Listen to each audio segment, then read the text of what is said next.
Hey everyone, so today I wanted to review The Blackcoat's Daughter. This is one of my new favorite horror movies that I just recently watched. It came out, I believe, in 2016 or 17. It stars Kiernan Shipka, Lucy Boyden, and Emma Roberts, and it's directed by Oz Perkins. He's the son of Anthony Perkins, who played Norman Bates in Psycho. So he definitely has an idea of how to make a really great horror movie with being around his father, who played Norman Bates in 4 different horror movies. So I think this is one of the most impressive horror movies I had seen in the past few years, and that's why I wanted to do a full review on it. I will at some point get into spoilers, but I'll warn you, just in case you've never seen this movie, before I get into them, I'm going to talk about everything I want to say without spoilers, and then I'll, warn you. So if you haven't seen it, you don't have to click off just yet. But this movie, to me, what really impresses me is just the storyline and how it focuses around the theme of loneliness. And while it has another theme of demonic possession, that is kind of a result of loneliness. And I think that it was really interesting to see it kind of uh, happen that way. We see our main character, Catherine, who she's waiting on her parents to come and pick her up, but she has a nightmare that her parents died in a car crash, and she's on the day of her recital waiting for them to come and see her, but they never show up to take her also back home because it's a winter break at this all girls Bramford Academy, which is, I believe, like a high school for girls. And so she's a freshman, and when her parents don't come, there's this senior named Rose, who's played by Lucy Boynton, told to watch after her, but she's not really interested in it because she finds out she may be pregnant, and she has to talk with her boyfriend about it just in case. And you see a conversation with them going on that she might get an abortion because she just doesn't want the kid. And so whenever Rose is told to look after Catherine, she really doesn't have any interest in it. She doesn't want to be friends with her. She's basically telling her to stay out of her stuff and leave her alone. She's even messing with her, telling her all these made up stories about demons and how the nuns worship the devil.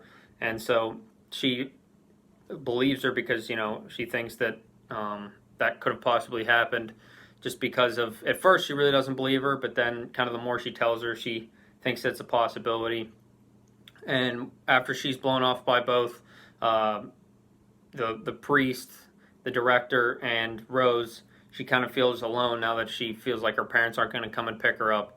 And something kind of happens where she's getting these kind of phone calls, these disturbing phone calls, and you see that someone's kind of following her, and she's kind of wandering off, looking into different corners and laughing and just being awkward, and you're not really sure why. But then whenever you eventually, the story gets into that later, you see what's really going on. So um, this movie to me was really interesting. I just the whole way through was engaged, and I thought, even though it moves slowly and it hints at the horror very subtly, once it gets going, it's like complete shock once you see how it really, the horror really gets into it.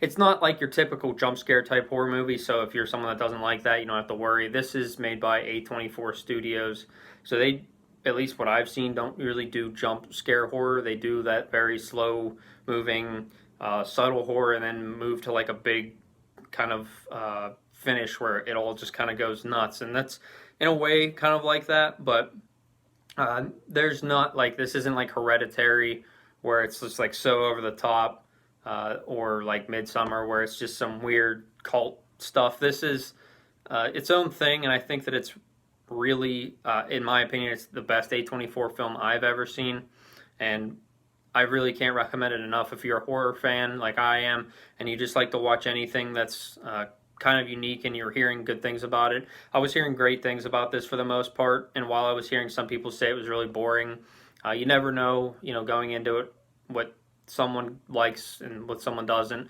So you kind of do have to judge this for yourself. If you're someone that doesn't like to sit through slow moving horror movies and you want to get right into the action, then you might not want to watch this.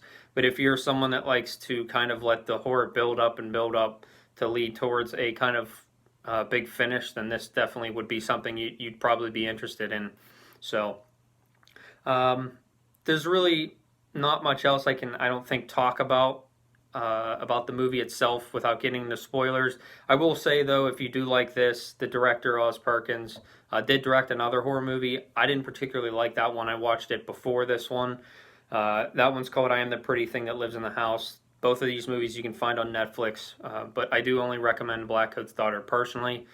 I just didn't particularly like the other one so much, but you know, um, if you've watched up to this point and you haven't seen the movie, I do recommend you watch the movie, and then if you want to come back and hear the rest of my thoughts, that'd be great. But I'm going to start getting into spoilers, so thanks if you've watched to this point. But now, so getting into why loneliness is the main theme of this movie, along with demonic possession, I thought it was really interesting to see that this girl, Catherine, played by Kiernan Shipka, who I really never heard of before this point, and she's now really one of my favorite actresses just based off this movie. She does such a great job playing this really just lonely girl who you can see when she finds out, or she's having these dreams of her parents dying, they don't show up for her. Nobody really cares about her. The priest blows her off. He tries to be there for her, but he can't be because he plans on leaving and he doesn't really want to stay for this girl. The director kind of just tries to get her out of the office, and then Rose just doesn't want to even try and be friends with her. You see at one point when she finally accepts this demon as her friend, because it's the only thing that's showing her any sort of comfort in her life now that her parents are dead.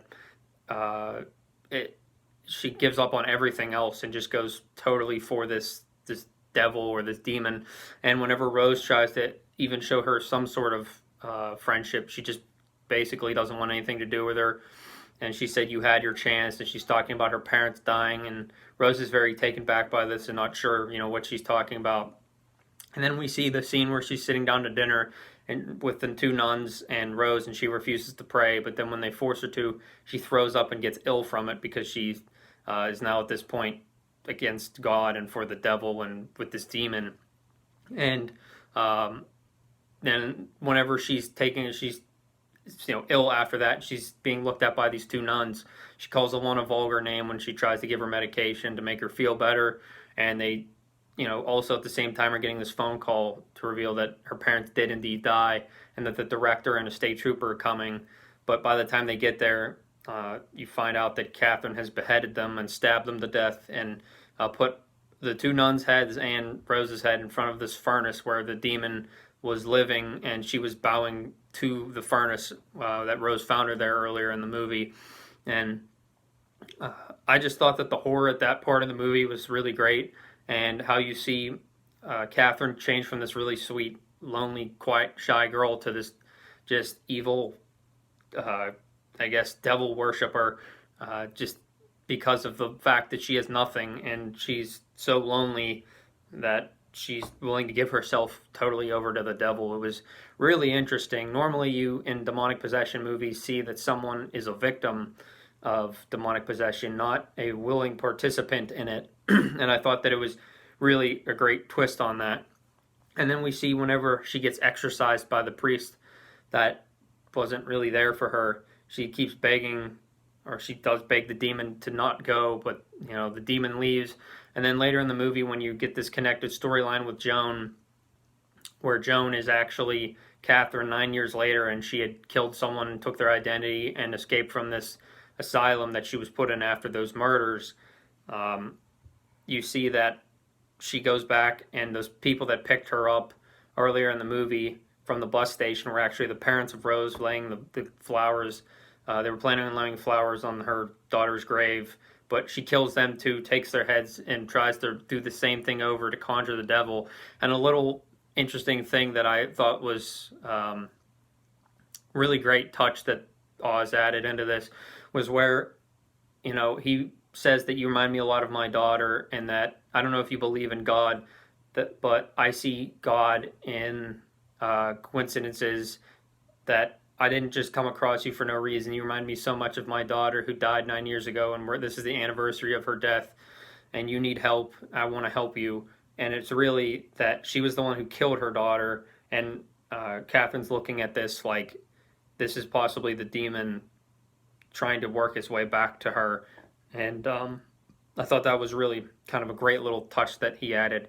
But just this whole movie, the way they kind of present the horror very subtly at first and build and build, and you don't know what Catherine's looking at when she's just looking off into space, and then whenever you see from her point of view that there's a demon in the corner, and then that scene where she's in bed and then her legs fold backwards and like almost looks like she's breaking her back is really interesting.